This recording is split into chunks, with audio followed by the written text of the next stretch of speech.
할아버지 고 양춘시 목사, 아버지 고 양영주 목사, 작은아버지 양춘 목사를 따라 3대째 목회를 이어가는 양진호 목사입니다. 어제는 또 설날이라 그저께 참 양예적 권사, 양예경 권사하고 통화도 했는데 아주 신앙생활 아주 월곡게 잘하고 계십니다. 그리고 재중영제 양예령 목사 크게 사역하고 계시고, 사촌 양진영 전도사, 작은아버지 뒤를 이루고 우리 아내 최영신 목사 제 빈틈을 잘 채워주고 있습니다. 친형 양진석 장로, 매형이 오동철 장로, 누나 양미 연구사 매주마다 함께 보여요.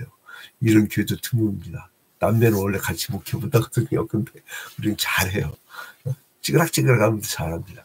자, 아무튼 여러분 이제 화면 아래 구독하기를 눌러주시면 대단히 감사하겠습니다. 돈 한 푼도 안 듭니다. 우리가 삼국사기처럼 매일같이 지금 역사가 어떤 상태인가라는 것을 말씀을 드리고, 성경에서 뭐라고 대답하라 해답을 이제 구하려고 성경 본문을 강의하는 스타일로, 성경 본문을 따라하다 보면 어떨 때는 되게 어려울 때가 있어요. 왜냐면 환상적에 보인 거니까, 현실이 아니니까. 그러니까 깝깝할 때가 있어요. 이게 현실이 아니니까. 근데 이제 어떨 때는 또 개인적 시가 있고, 어떨 때는 국가와 민족에 대한 게 있고, 사실은 이 에스겔서 같은 경우는 국가와 민족의 지도자들이 봐야 돼요. 그리고 이 설교를 사실은 국가와 민족에 강제적인 사람들이 봐야 되는데, 이번에 참 재미있는 게 뭐냐면 12상 국가 이 계엄령, 비상계엄령과 내란 후에 주가 폭락, 환율 상승 해갖고 나라가 아주 개판이 일분적인데, 근데요, 그걸 어떻게든 자기가 관계없는 것처럼 막 피하려고 해요. 국민의원들이, 나는 안 갔어요. 나는 사인 안 했어요. 근데요, 죄송하지만, 어느 자리에 누가 앉았고, 그리고 누가 사인했고, 누가 사인 안 했고, 다 자료가 있어요. 그러니까 그냥 솔직한 게 다. 근데 참 안타까운 게 뭐냐면, 나도 깜짝 놀랐어요. 우리 아버지 목회하는 교회에 잠시 다녔던 사람들도 있고, 그러니까 6단계 거치면 아프리카 사람하고도 관계 있다며요. 근데 이 국무위원들하고 이게 먼 사람들이 아니더라고요. 상당수가 저하고 건너 이렇게 아는 사람들이야. 그러니까 이게 한 나라에서 누구를 함부로 너는 이쪽 파 하고 싸울 일이 아니에요. 하나로 되는 거. 성령의 역사는 하나로 되는 것이고, 마귀의 역사는 분열과 분쟁과 다툼과 허용과 서로 간에 미움이 쌓이는 거예요. 그러니까 이 나라를 하나님 나라로 만드는 여러분 되시길 주님 여러분을 축원드립니다. 근데 이제 에스겔서에 보면은요, 이 하나님이 꼴도 보기 싫은 나라를 멸망시켜요. 근데 멸망된 후에 에스겔은 뭘 보냐면 40장부터 48장까지 하나님이 회복시키는 게 나와. 아니, 멸망시켰으면 가만 놔둬야 될 거 아니야. 우리는 아이고 고사하다 그렇게 끝날 텐데, 아니에요. 하나님은 이제 성전을 회복시킨다는 거예요. 하나님 화가 나가지고 예루살렘 성전을 멸망시켰는데 이제 회복시킨다 이거예요. 그래서 저는 이 에스겔서 40장부터 48장 보면서 우리 민족에 대한, 우리 국가와 민족에 대한 희망을 갖게 됐어요. 하나님은 버리는 게 목적이 아니라 살리는 게 목적이구나. 회개가 목적이 아니라 용서가 목적이시구나. 그리고 형벌이 아니라 구원이 목적이시구나. 영생이. 죽음이 아니라 영생이 목적이고. 그래서 이제 그러면 니들이 새 사람들은 어떻게 되느냐라고 얘기해 주는 게 40장부터 48장인데, 그래서 제가 뭐라고 표현하냐면 구약 속의 신약이라고 그래요. 회복, 구원. 그러니까 구약 속의 신약. 그래서 구약 속의 신약이 참 많죠. 하나님께서 선악과를 따먹지 말라, 따먹는 정령 죽으려고 했지만 따먹어 버렸단 말이에요. 죽어야 돼요. 근데 하나님께서는 여자의 후손이 뱀의 후손한테 죽임을 당해서 구원을 받는 그를 말씀을 하시면서 창세기 3장 17절에 이제 은혜의 언약을 내주잖아요. 선악을 따먹지만 하는 행위의 언약. 그 다음에 이것을 구원해 주겠다는 것은 은혜의 언약이에요. 은혜의 언약. 그러니까 하나님께 나올 수 있는 방법이 뭐예요? 제사예요. 제사. 그래서 세상진전에서 드려야 될 제사에 대해서 이 에스겔 46장에 기록되어 있습니다. 에스겔 46장의 제목을 단다고 하면 저는 이렇게 할 거예요. 이 태성절에서의 제사의 규례. 이 제목 달기만 30년 넘게 해와가지고, 이제 편집국장으로도 굉장히 오랫동안 해가지고, 이제 이 YMCA에서 이제 무슨 우리 하남 YMCA 행사할 때 이렇게 갖고 오면은 꼭 갖고 와요. 그래서 이제 교정 좀 하시면 수도 없이 보여. 이게 비문이냐, 문법상 맞냐, 아니면 이게 오탈자냐, 오탈자 나중에 귀신같이 잡아내지. 귀신이라서 이상하네. 어떡하네. 이제 그래서 이제 태성절에서 드려야 될 제사에 대해서 얘기하는데, 여기서 특히나 안식일 제사와 월삭 제사 가 나오고요. 그 다음에 이제 기타 절기 제사들이 나오는데, 그리고 이제 상번제, 항상 드려야 될, 아침마다 드리는 것도 있고, 그러니까 상번제, 이게 있고, 이제 그런 절기들이 나옵니다. 이제 그래서 여러분, 여기서 이제, 하나님께서는 바로 이제 이 안식일을 굉장히 중시해요. 여기서 이제 좀 이따가, 나오는데 딱 나를 구별하죠. 자, 1절 봐봐요. 주 여호와께서 이같이 말씀하셨느니라. 안뜰 동쪽 향한 문은 일하는 엿새 동안은 닫되 안식일은 여러 초하루에도 열고. 하나님이 꼴도 보기 싫어 이제 그동안 들락거렸던 그 과거의 사람들 못 들게 닫아버려라 이랬잖아요. 45장에서는. 근데 46장에서 안식일이 나오는데 이제 엿새 동안 닫아도, 왜 성전을 닫아두죠? 그러면 어떻게 들어가? 못 들어가잖아. 그럼 엿새 동안 뭐 하라고 하냐면, 출애굽기 20장이 나온 대로 너희의 일을 힘써야 하라고 써요. 그러니까 6일 동안은 자기의 삶의 자리에서 힘써 노동을 하는 거예요. 그러니까 여러분, 이게 왜 여러분 신앙이 분리가 되냐면요. 주일도 나오고 평일날도 계속 교회 매요. 그 교회당 건물이거든. 건물당이 계속 매요. 그러다 보니까 사람들이 교회당 가면 천사인데 나가면 이거는 악마들이야. 이게 분리가 되니까. 제가 대전 판원교회 전도사를 한 적이 있었는데, 거기에 지금 담임 목사를 맡고 있는 대전에서도 아마 10대 교회 들어갈 거예요. 엄청 큰 교회인데 어마어마하게 커요. 근데 거기 이제 담임 목사가 충남대 영문과하고 충신대 신학대학 나온 우리 멘토인데, 저는 둘도 없는 사이예요. 같이 막 기도원까지도 한치 가고. 근데 저 가면은 그냥 가면 거기 왜 좋으냐면, 어느 교회 가나 목회자들이 오면은 여비들이 드리잖아요. 우리 중서울로에는 한 5만 원씩으로 규정하고 있는데, 이제 막 아무 행사도 없어도 여비 규정인데, 그 여비 규정을 훌쩍 뛰어넘게 막 여비를 줘요. 그러니까 거기 갈 때는 되게 즐거워. 막 항상 풍성하니까. 근데 이제 그 양반이 이제 뭐를 얘기하냐면, 영국에 유학 갔었거든요. 근데 한국의 유학생들은, 신학생들은 한국에 있을 때 새벽 기도를 그렇게 잘 나갔대. 근데 영국 가면 강제를 겹잖아요. 새벽 기도 별로 안 나간대. 그리고 근데 안 나가는데 그냥 마냥 아침밥 먹을 때 일단 잔다는 거예요. 근데 영국 사람들은 새벽 기도가 없어갖고, 야, 유럽은 죽었다 이거 그렇게 봤는데, 아니래. 교회당은 텅텅 비어 있는데 평일에 자기 딱 보니까 새벽에 일찍 일어나고 성경 피고 기도하고 말씀 묵상하고, 그리고 한참 기도를 하자는 거예요. 자기가 감동을 받았대요. 이래서 영국이 살아있구나. 맨날 막 전쟁하고 막 버트라트 러셀이 이 세상 자연재해는 기독교인들이 다저질렀다 할 정도로 막 19세기 제국주의 열강 때 그렇게까지 막 저기 했던 사람들이. 그런데 이제 중요한 게 있어요, 여러분. 이게 있잖아요. 주일이 살아있는 교회들은 오래갑니다. 하나님이 규례죠. 그러니까 엿새 동안 닫아버려. 니들은 평일날 나가라. 근데 나가서 일하는데, 노동하는데, 거기가 여러분 선교지예요. 거기가 여러분 목회지입니다. 그 회사 내가 못 가요. 목회자 못 가. 여러분이 거기가 좀 이렇게 전문 용어 쓸게요.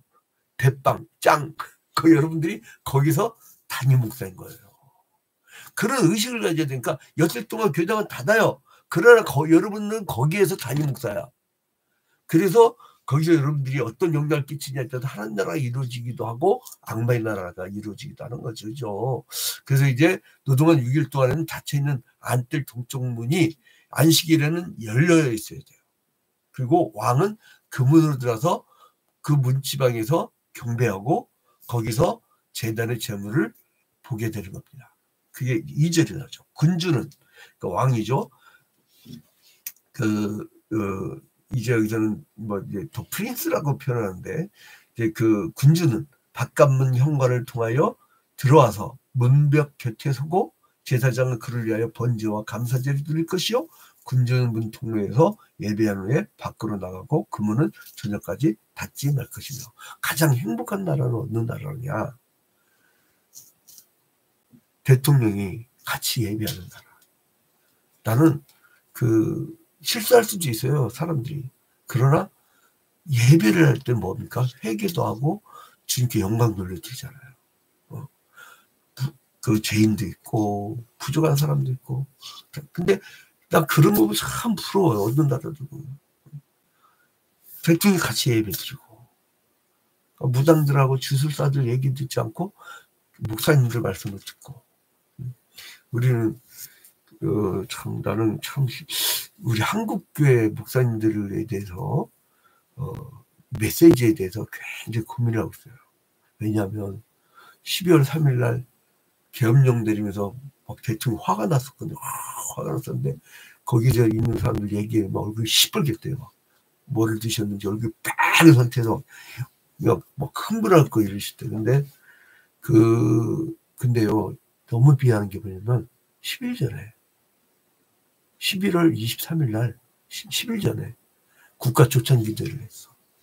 기도하고 말씀도 전하고 목사님들이 대표직 목사님들이 가서 근데 뭐라고 얘기하는지 모르겠어요. 따르지 말라고 했는데 아무튼 간에 이제 3절에 보니까요.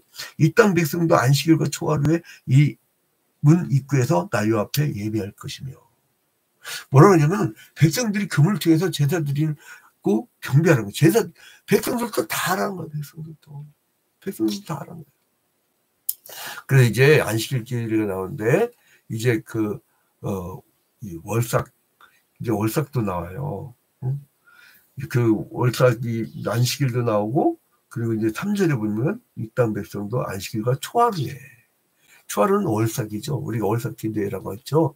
그래서 히브리인들에게는 월삭은 축제일이 되었고요. 7번째 월삭은 신년 월삭으로 가장 큰 축제로 벌어졌던 게 월삭입니다. 그런데 아무튼 성문을 종일 열어두고 이스라엘 백성들이 범죄를 말며 하나님께서 성전을 떠났고 동문을 통해서 성전으로 다시 돌아오신 것을 우리가 43장 1절부터 5절에서 봤는데요. 그래서 이 문은 매우 신성시대였고 평일에는 아예 닫아뒀어요. 안식일에는 이 문이 종일 열립니다. 그래서 이제 주님께서 안식일날, 그러니까 금일날 십자가 달려 죽으셨죠. 안식일날 주님도 땅속에서 침묵하셨어요. 그리고 안식 후 첫날에 부활하셔갖고 부활의 종교 주님의 그 안식 후 첫날, 그러니까 일요일 날을 기념하는 그리스도교가 탄생한 거죠. 그 전까지 토요일 날 모였던 것이 유대교고, 유대교는 아직도 이 토요일 날 모여요. 그래서 토요일 날 이 예배를 드리는 것을 안식일교라고 해서 우리가 이단시하죠. 왜냐면 유대교 형식을 따르니까. 그럼 예수의 부활은 뭐가 돼? 아무튼 간에 이제 이 왕과 백성이 모두 다 나오는 장면을 우리가 봤죠. 그 다음에 이 제물을 드리는데 무슨 제물이냐. 4절에 안식일에 군주가 여호와께 드릴 번제는 흠없는 어린 양 6마리와 흠없는 순양 1마리라. 흠없는 제물을 바치란 거예요.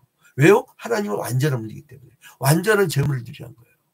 여기서 말하는 흠없는 제물이 뭐냐면 성서의 경우는 겉모양이 흠없는 제물을 말하는 것이 아니에요. 이 여기서 말하는 흠없는 제물이라는 것은요. 내용과 형식이 다 온자는 거예요. 예전에는 드리는데 형식상 국가 형식상 드리는데 거기에 막 절축거리는 것도 있고 막 갖다 버린 것도 있고 그랬었잖아요. 근데 그러지 않다는 거예요. 그럼 여러분 우리 몸만 우리 마음만 경건하면 되고 나 마음만 하나님 사랑하면 되고 나는 주일날 교당 한국교가 꼴도 보기 싫어가지고 하는 꼴 보면 꼴 보기 싫어가지고 나는 안 나가. 이거 말도 안 되는 거예요. 몸과 마음이 하나가 되는 거예요. 그러니까 이게 여러분, 0과 6이 분리된 게 아니라 0과 6이 함께 있는 거예요. 그래서 영육 간에 강건해야 됩니다. 그래서 이거를 규정을 딱 지었어요. 9절에 보니까 이제 그러나 모든 정한 절기에 이 땅 백성이 나여 앞에 나올 때에는 북문으로 들어와서 경배하는 자가 남문으로 나아가고 남문으로 들어오는 자는 북문으로 나갈지라. 들어온 문으로 도무로 나가지 말고 그 몸이 앞으로 향한 대로 나갈지니라. 자, 이제 이렇게 이제 제사를 드릴 때 여러분 있잖아요. 우리가 이미 환상 중에 40장부터 35장 보면은 환상 중에 이 성문의 동쪽, 동문, 그리고 북문이 소개됐었고, 남문이 소개됐었잖아요. 성수가 있고, 하나님께서 이쪽으로 들으셨다가, 이쪽으로 나가버리셨다가, 떠나시죠.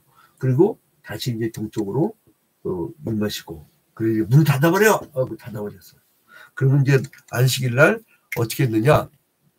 자, 구절을 혼자 읽으면 이게 참 애매해요. 하나님께서 이게 뭐라고 말씀하시냐면요. 그러면 안식일 날 또 정한 절기에 들어온 자, 초하루날이라든가 이런 상분제를 드릴 때 어떻게 되면 이제 하나님께 제사를 들어온 사람은 남문으로 들어왔으면 제사를 드리러 남문으로 들어왔으면 이제 남문으로 들어왔으면 돌아서 남문으로 나가지 말고 북문으로 나가라는 거예요. 북문으로. 그 이유는 나도 모르겠어요. 천국 가서 물어봐요. 꼭 기억했다가 나는 모르겠어. 이유는 이유는 안 나와. 근데 아무튼 북문으로 들어온 자들은 돌아서 북문으로 나가지 말고 곧장 남문으로 나가. 북문으로 들어온 자는 이제 남문으로 나가. 이게 이렇게 이쪽 알레고리적 해석을 하는 주소가 언뜻 보니까 뭐라고 하냐면 들어올 때 네가 이쪽에 들어왔으면 너 여기서 들어온 것을 모두 다 제사 드릴 때는 뭐냐면 자기의 죄를 다 양한테 맡기고 자기는 이 면제를 받잖아요. 그러니까 여기서 싹 과거 거 싹 씻어버리고 새롭게 나가라는 의미다 이렇게 얘기하는 사람도 있더라고요. 근데 그것도 이해도 모르겠어. 그 사람의 해석이니까. 근데 여기 들어올 때 네가 가졌던 과거의 것을 다 씻어버리고 완전히 새로운 사람 나가라 이렇게 얘기한다고 하는데 그것도 모르겠어요. 아무튼 이것은 해석하기 나니까 아무튼 어떻게 해석하든 간에 좋은 해석 같아. 좋은 해석, 나쁜 해석 아닌 것 같아요. 그래서 이제 이게 매우 심오한 뜻이 담겨져 있는데 하나님께서는 자신에게 나오는 자를 뒤돌아보고 세상에 되돌아간 것을 미워하셔요. 베드로서 2장 9절부터 22절까지 보세요. 시간이 없으니까. 아무튼 다시 말하면 하나님께서는 신앙이 후퇴하는 것을 싫어하십니다. 계속 나가더래요. 올라가 독수리같이 세상전에 나온 자는 신앙이 전진만 있어야 돼요. 그걸 하나님이 좋아하셔요. 계속 진보하는 거예요. 난날이 계속 신앙이 발전하는 거예요. 저는 깜짝깜짝 놀랄 때가 많아요. 그냥 밋밋하게 성경 가르치고 그냥 목표만 했는데 이 인간이 완전히 바뀌어 있네. 와, 그러니까 이럴 때는 막 그 기쁨 때문에 저희들은 돈 없어도 돼. 사람만 바뀌면 너무나 좋아요. 아무튼 간에 이제 상번제에 또 규정을 하는데요. 상번제. 어쨌든 발음이 내가 안 좋아가지고 상번제. 13절에 보니까 13절을 봐봐요. 13절. 아침마다 1년 되고 흠없는 어린 양 한 마리를 번제를 갖추어 여호와께 드리고 또 아침마다 이거 막 계속 정해진 게 있어요. 매일 아침마다 드린 제사가 있었죠. 그 다음에 16절에 보니까 주 여호와께서 같이 말씀하시나 군주가 만일 한 아들에게 선물을 준 즉 그의 기업이 되어 그 자손에게 속하나니 이는 그 기업이 여호와됨이라. 주님 하나님께서 그 아들을 우리에게 주셨잖아요. 영원한 그 기업이 되게. 그래서 이제 그 아들을 희생양으로 우리에게 주신 바가 됐었는데 자 이제 결론을 맺도록 하겠습니다. 그래서 이제 나중에는 이제 성전 부엌까지 나와요. 여기를 보니까 23절에 그 작은 넷들 사방으로 돌아가며 부엌이 있고 그 사방 부엌에 삶는 기구가 설비되었는데 그가 내게 이르시되 있는 삶는 부엌이니 성전을 수종되는 자가 백성의 피처물을 여기서 삶을 것이니라 하시더라. 이 부엌이 나오죠.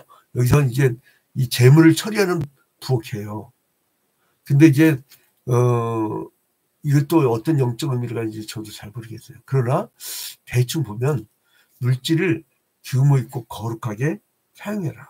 그러니까 이 재물, 우리가 아까 흠 있는 거 갖고 오지 말라고 했죠. 흠 없는 일련된 순양을 갖고 오라 했죠. 그 이유가 뭡니까?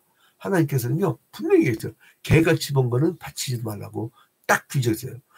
개같이라고 나온다니까요. 개같이 사는 게, 개같이 보는 게 뭔지를 여러분들이 한번 찾아보세요.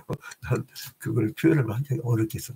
그래, 아무튼 간에 이제 결론을 맺겠습니다. 우리가 보이는 세계에서 우리가 막 집착하고, 그리고, 이 타락하기 전에, 포로 끌려가기 전에, 형식에 치우쳤던 그 신앙. 육신의 얽매여 있어서 육신적인 것만 생각하다가, 이제 형식을 갖추고 적당히 그냥 주일이나 하나님의 절기를 넘어가려고 하는 이 이중성. 우리는 이런 걸 다 버리라는 거예요. 북에서 남에서 들었으면 딱 버리고 제사 드린 다음에 새로운 사람으로 나가는 거예요. 그러니까 때마다 하나님과 약속된 때마다 온전한 예배를 드려야 된다는 거예요. 온전한 제사를 드려야 된다는 거예요. 여러분, 한국교회가 살 거냐 망할 거냐는 바로 주일 성수에 달려 있습니다. 주일 성수. 주일 성수가 끝이면 한국교회는 끝납니다. 주일 성수.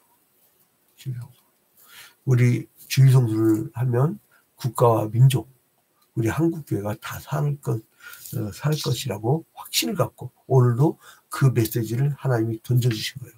여태 동안 닫아두니까 열심히 여러분들 목회하세요. 현장에서, 여러분의 삶의 자리에서, 여러분의 가정, 직장에서, 국가와 민족을 위해서.